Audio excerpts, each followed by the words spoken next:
Hi, everybody. Welcome to another Real Estate Sessions Rewind episode where I venture back in time and bring an episode back to life. This week, we go back to November of 2021, and it's Alex Montalenti, co-founder of Real Greater. You've probably seen the Real Greater booth at a conference or event over the last couple of years. And it's great to go back in time a little bit and hear what the vision was for Real Greater and to see that they are actually hitting that goal. This is a really cool episode. Alex is a great guest, so enjoy. Why I love TikTok is because the video editing tools are tremendous. I mean, forget about Instagram. I mean, what you can do on TikTok to make a beautiful video is amazing. And then you can download it and share it on any platform. So first of all, from a video creation standpoint, it's huge. You're listening to the Real Estate Sessions podcast, and I'm your host, Bill Risser, Executive Vice President, Strategic Partnerships with Rate My Agent, a digital marketing platform designed to help great agents harness the power of verified reviews. For more information, head on over to ratemyagent.com. Listen in as I interview industry leaders and get their stories and journeys to the world of real estate. Hi, everybody. Welcome to episode 297 of the Real Estate Sessions podcast. As always, thank you so much for tuning in. Thank you so much for telling a friend. Today, my guest is Alex Montalenti. He's the co-founder and CRO of Real Greater, a very cool tool that helps agents figure out, are they missing some things on their social presence online? Alex has been in the digital space for over 20 years, has multiple companies actually. But I really love what he's doing with the Real Greater. We're going to talk about that. And we're also going to, as you know, talk about a little bit about where he came from, where he grew up, and how we got into this business. So let's get this thing started. Alex, welcome to the podcast.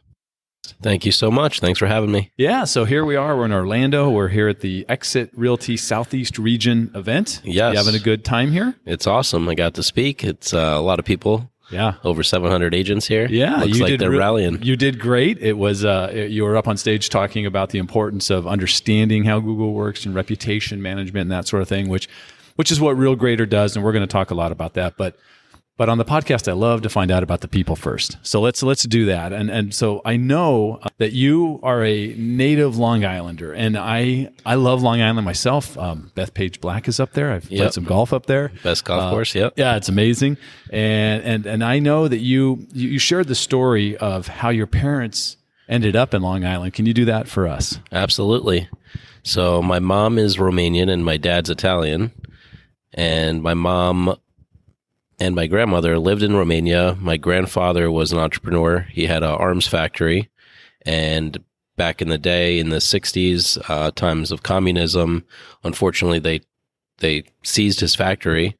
And he kind of went running for a while. They found him. They put him in the prison system. He worked in the canal.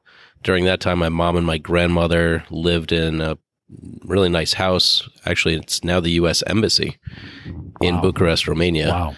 And they lived in this house, and then it started getting occupied by the troops. Little by little, they were put into a smaller room, and eventually my grandmother said, enough of this. I got to get out of here. So she negotiated to give her house up in exchange for her passports. They actually didn't give her the passports, though. They fled the country, landed in Rome, and waited for their passports so they could make their way over to the U.S. While in Rome, my mom went to high school in Rome, and that's where my dad saw her, fell in love, and decided to chase her to the U.S. after my mom and my grandma came to the U.S. He wasn't staying back in Italy. He was going with. He's like, I'm all in. That's awesome. Who's this Romanian girl? Yeah. And he went for it. And that's really fortunate for you. Otherwise, you're not here. Exactly. It could have been in Italy or Romania or who knows where. Yeah, that's true. Let's talk about growing up on Long Island, right? I think it's first of all, I don't think people realize how long Long Island is. It's 100 miles long, right? Yeah. From what I guess, let's call it Brooklyn to Montauk, right? Yep. It's a big place. Whereabouts on the island were you? North Shore, South Shore? And what was it like growing up there? So I was about 30 minutes outside of the city, one of the better railroad tracks, the Port Washington line. Okay. So I could be in the city in like 22 minutes. Nice. Which was sweet. But yeah, you're absolutely right. Long Island is long. I mean, depending on the traffic, you could spend 5-6 hours driving, across Long Island. Right. But growing up there was beautiful. What were you thinking about as, let's say, 15-year-old Alex? Yeah. What were you thinking about? Because you're in high school now, and what did you envision as a career? Huh. It's a really good question. I mean, I was a child model to start with. Wait a minute. Yeah. Well, I didn't hear that before. Wait a Yeah. minute. So where would I have found you? Where are some of the places I I would have was seen your on the work? cover of JCPenney. I did Levi's commercials in the New York Times, Macy's. Well, back in the day, it was A&S, Gimbals, Okay, all so the major I'm magazines. going to need a link to something so I can add that to the show notes. Yeah, Is that possible? absolutely. All right. I love that. That's awesome. But yeah, actually, just to answer your question on what was I thinking, I think I was always thinking that I was an entrepreneur. And I think back to the days, lemonade stands, we all did that, Okay. right? But when I was a child model, my mom would take me on the train to New York City. And I found a Coke can under the seat. And it said, okay, redemption, 5 cents. And I'm like, what do you mean? I'm going to get 5 cents if I bring this Coke can in? So every time I would take the train to the city to go modeling, I would accumulate all these cans and go cash them in.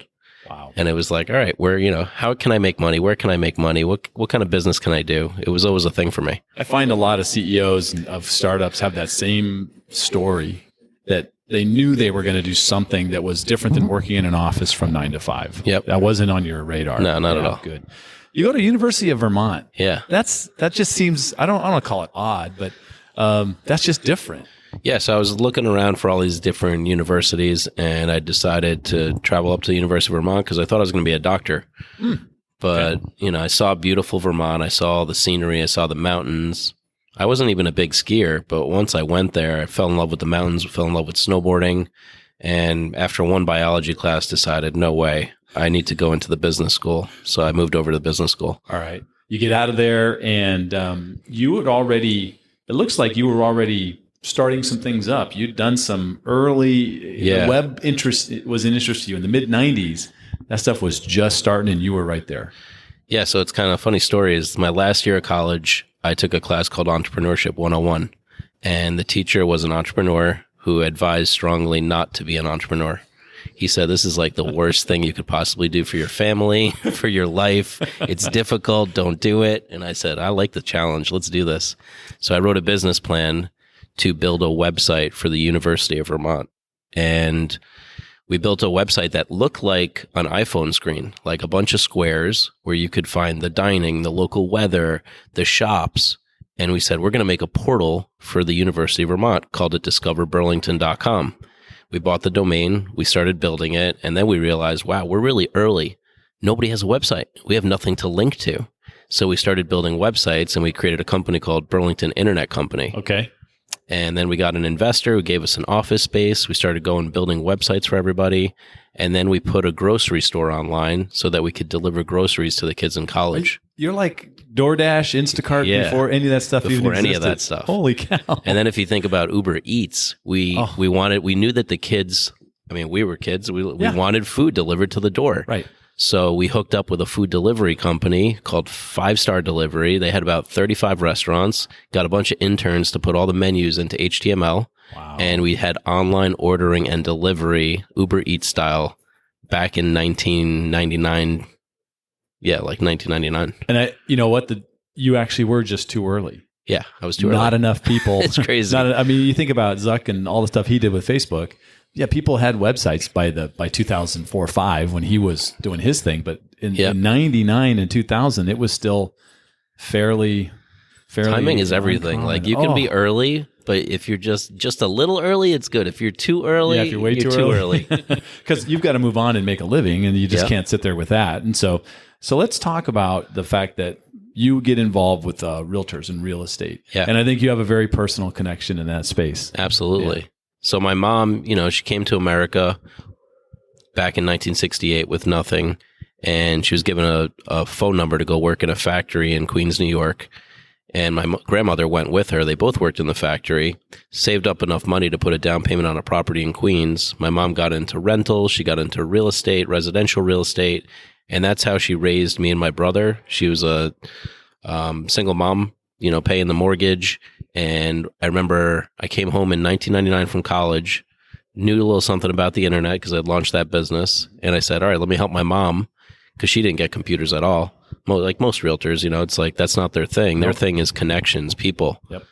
So I started helping my mom, closed a really big commercial deal. It was an $80,000 commission check, paid the mortgage for years. And I was like, wow, if I can help her, who else can I help? So then I started helping her friends. Then I started helping brokers. And then I saw that you could do websites and automate the process. So we got into websites and marketing. Yeah, you're in that early time in the early 2000s, mid 2000s. First of all, social's going to start exploding later. But you also had the opportunity to play that SEO game. Yeah. Which, for me, and I was with, Fidelity and Chicago Title, that whole company, Fidelity National Financial, starting in 2000. So I got to see that stuff come online, right? I was in... We had an office in Scottsdale, and I was there when one of these guys told me he just got a job with a company called GoDaddy. Yep. Like, yeah, what's that? Right. What's that? What's that going to be?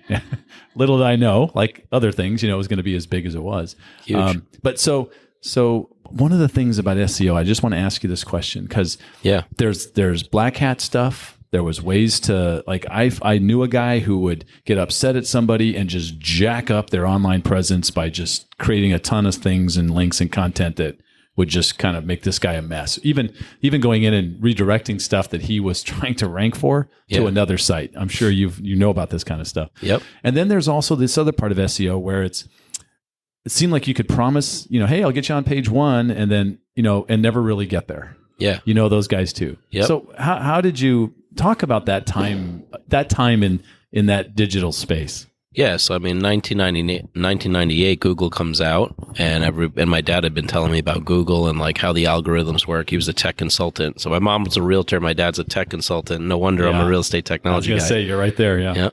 So I was looking at Google, and realtors were saying, hey, build our website, but I want it to be number 1, like Bayside, Queens, New York. I had 10 clients that all wanted to be number 1.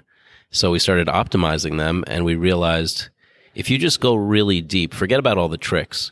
Just go really deep on the content. Create 20 pages about Bayside. So we started taking the MLS data and slicing it in all different ways to create multiple pages.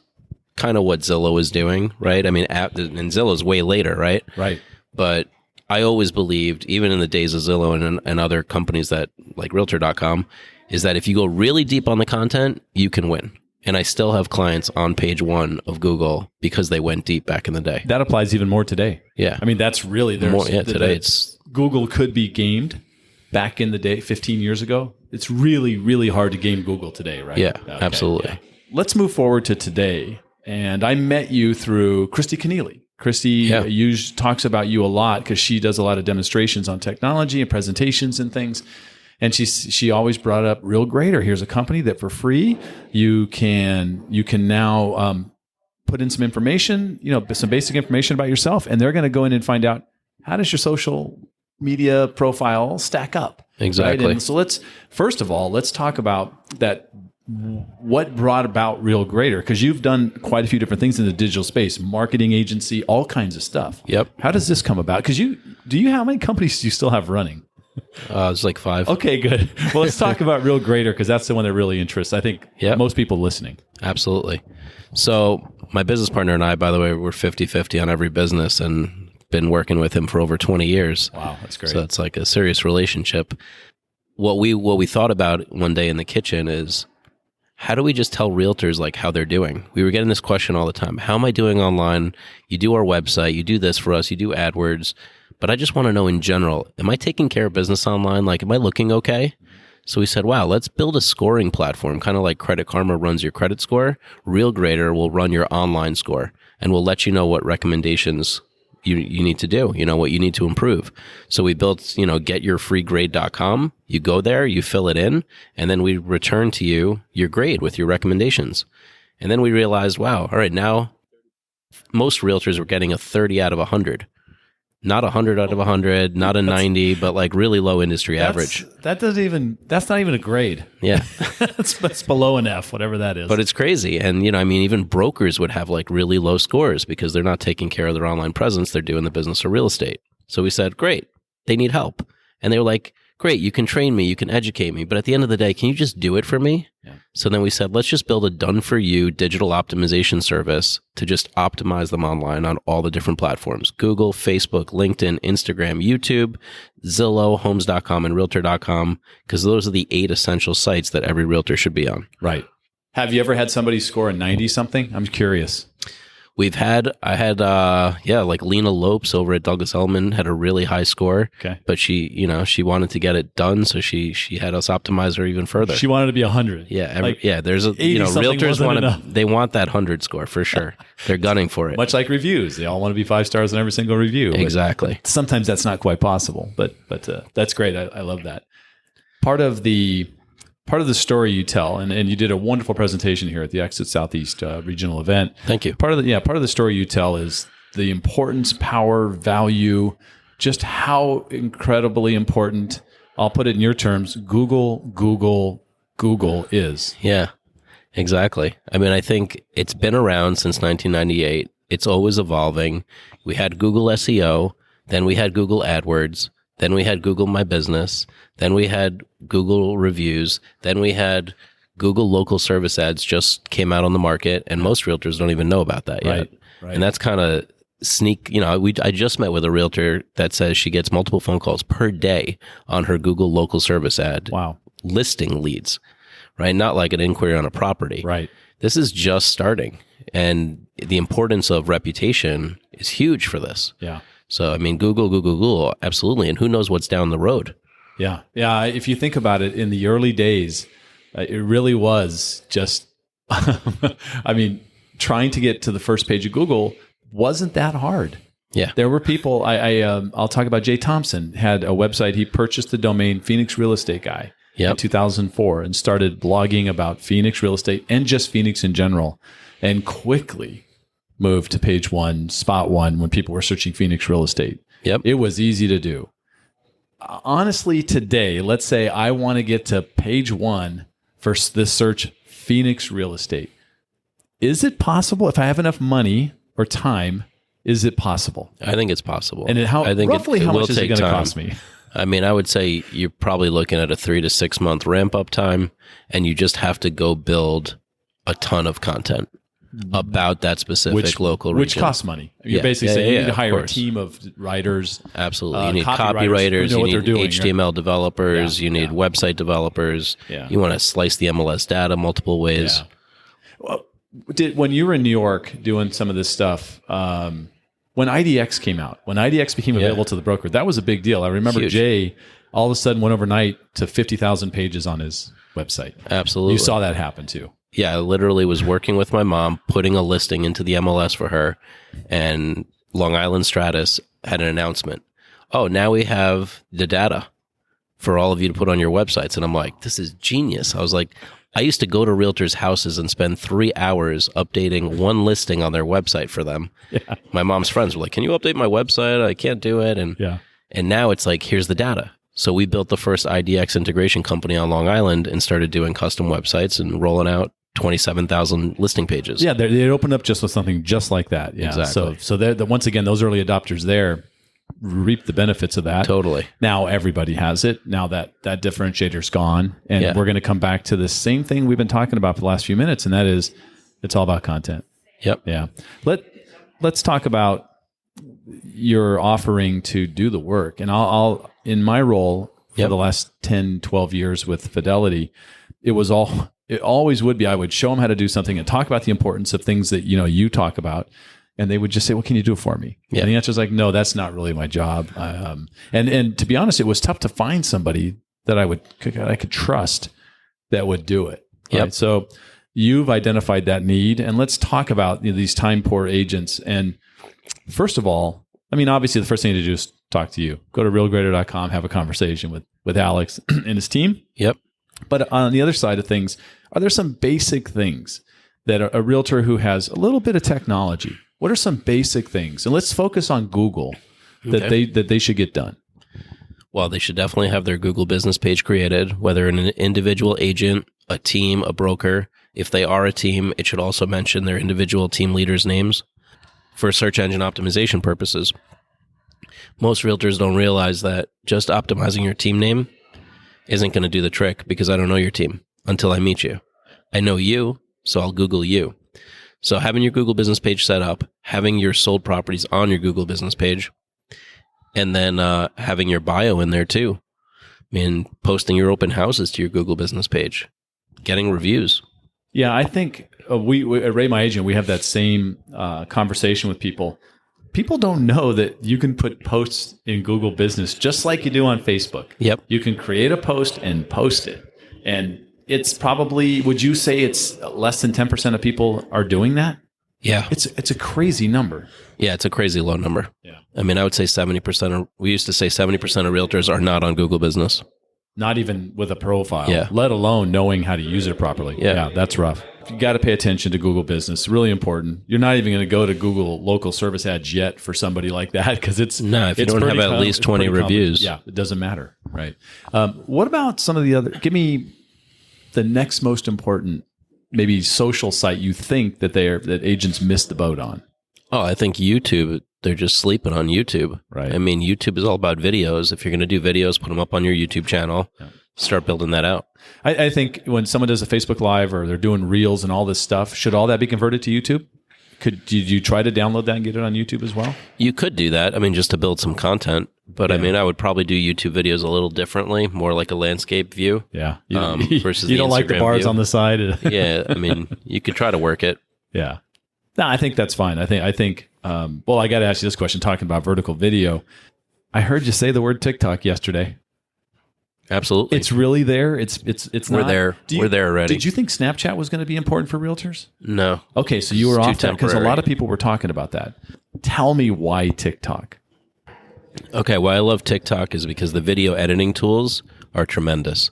I mean, forget about Instagram. I mean, what you can do on TikTok to make a beautiful video is amazing. And then you can download it and share it on any platform. So first of all, from a video creation standpoint, it's huge. Next thing is it's the fastest growing network, meaning if you want to build your following, you want to get a lot of views, TikTok is going to be way faster than Instagram. And people are using it to drive traffic to their YouTube channels, to grow their Instagram following. And I mean, if you could think 100,000 followers on Instagram, think 1 million followers on TikTok. Wow. So give me an example for a realtor listening to this of something they could be doing. What does it look like? Because I'm sure it's not a dance. I'm guessing it's probably something else.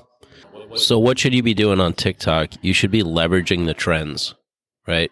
So I'll give you an example. I'm driving in my car, and my 10-year-old daughter is singing along to a radio song. And the guy on the radio is like, this song just came out. And my daughter's like, this song didn't just come out. It's been on TikTok forever. Right? Things come out on TikTok first, especially music, because that's the source of it. And if you're catching those trending songs and playing them as a background to showcasing a beautiful listing, you're going to get a lot of views on that listing. And there's realtors that are already selling properties through TikTok. Wow. You mentioned the power of the video creation on TikTok. Do you have a favorite app? When someone says, I'm just going to shoot them on my phone, I'll get a tripod, I'll get some lighting. But is there a favorite app you like for editing? I think I like the TikTok app for editing. Really? Yeah. Like There's just so much you can do with it. So you can shoot horizontal if you want. Do all those different things? No, I think you can only shoot vertical on TikTok. Okay. I haven't played with horizontal, but I mean, as far as other tools, I would say Canva is one of my favorite. Okay. For video editing as well. Yeah. Not a lot of people realize, but you can actually create videos in Canva, not just static images. And I also like, just for ease of use, I like GoPro's tools. The quick video editor. Can I download the GoPro app if I don't have a GoPro? Yeah, absolutely. Yeah, that's cool. It's called Quick, Q-U-I-K. Awesome. I would think you're somebody who's paying attention to what's coming next. TikTok is a prime example of that. Is there something on the horizon or something you're watching that you can share with us? Because I imagine it might be some things you don't want to share. Mm-hmm. Could be part of a business plan somewhere down the road. But is there something we need to think about? I think what we need to think about is where Google's going to go. Okay. Right? Like, they just came out with Google Local. What are they going to do next? They're building up this list of top producing agents. Based on their algorithms, they're favoring the ones that stay on Google Local, not the ones that come in and out of Google Local. There's like a certain threshold that they're looking at.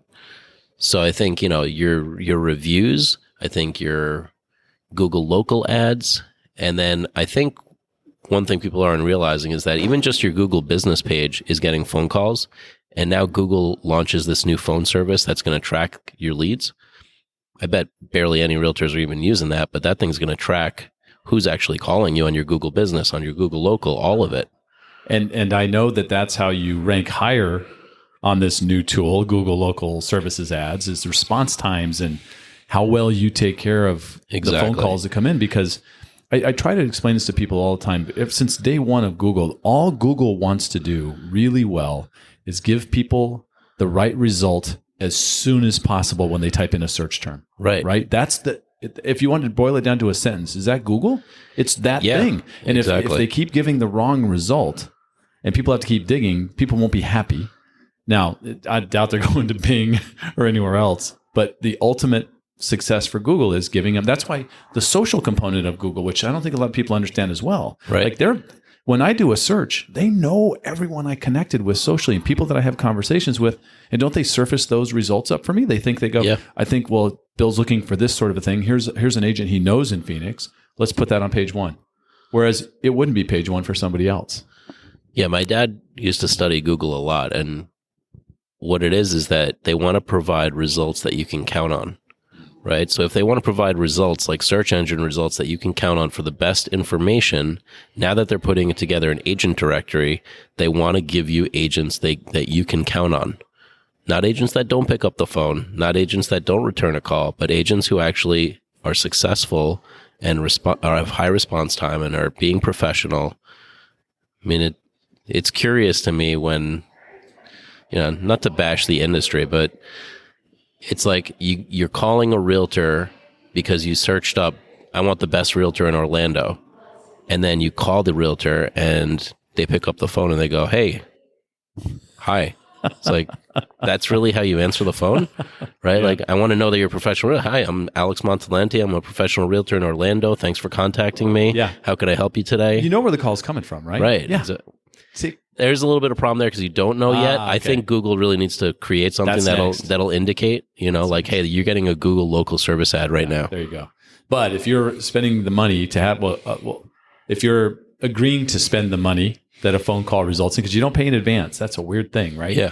You only pay if calls come in. Pay per lead, yeah. Yeah, and that'll vary in cost as it gets more well-known. That's going to go up in cost because that's how that thing Right now, I'm works. seeing it about $20 to $55 per lead. Per person calling because this is someone way farther down the funnel. Yeah. So worth every... They're looking for a realtor to list with. Worth every penny. Yeah. So that's very interesting to see how that's going to play out over time.